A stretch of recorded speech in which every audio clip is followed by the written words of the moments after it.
ahogatuar alang lige ringedaba Yesusi ahogatuar alang lige ringedaba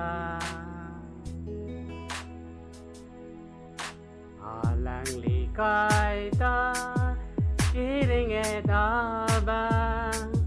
alang likai kidoe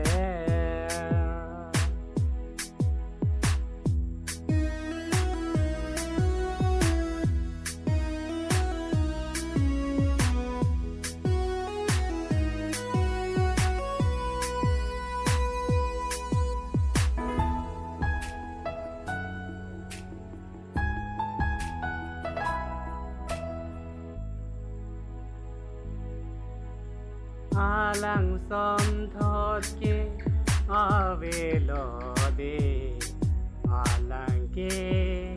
ahovator sining ke damator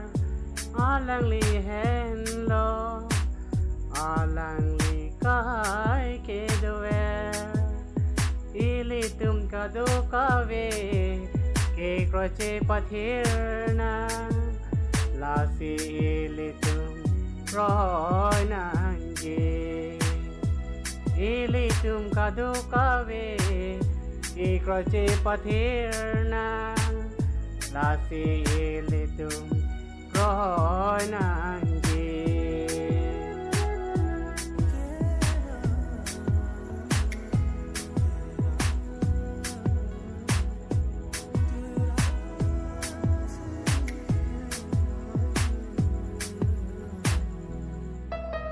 non te na parke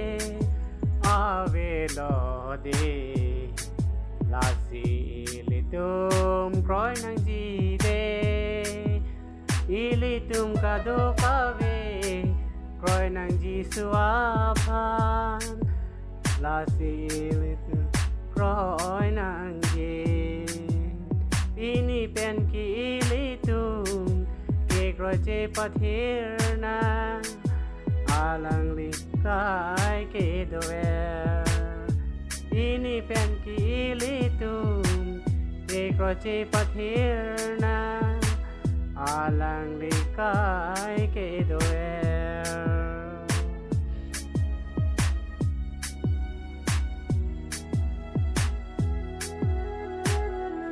Yesusi ahogatuar alang lige ringedaba alang likai ta ringedaba alang likai kedoe Yesusi ahogatuar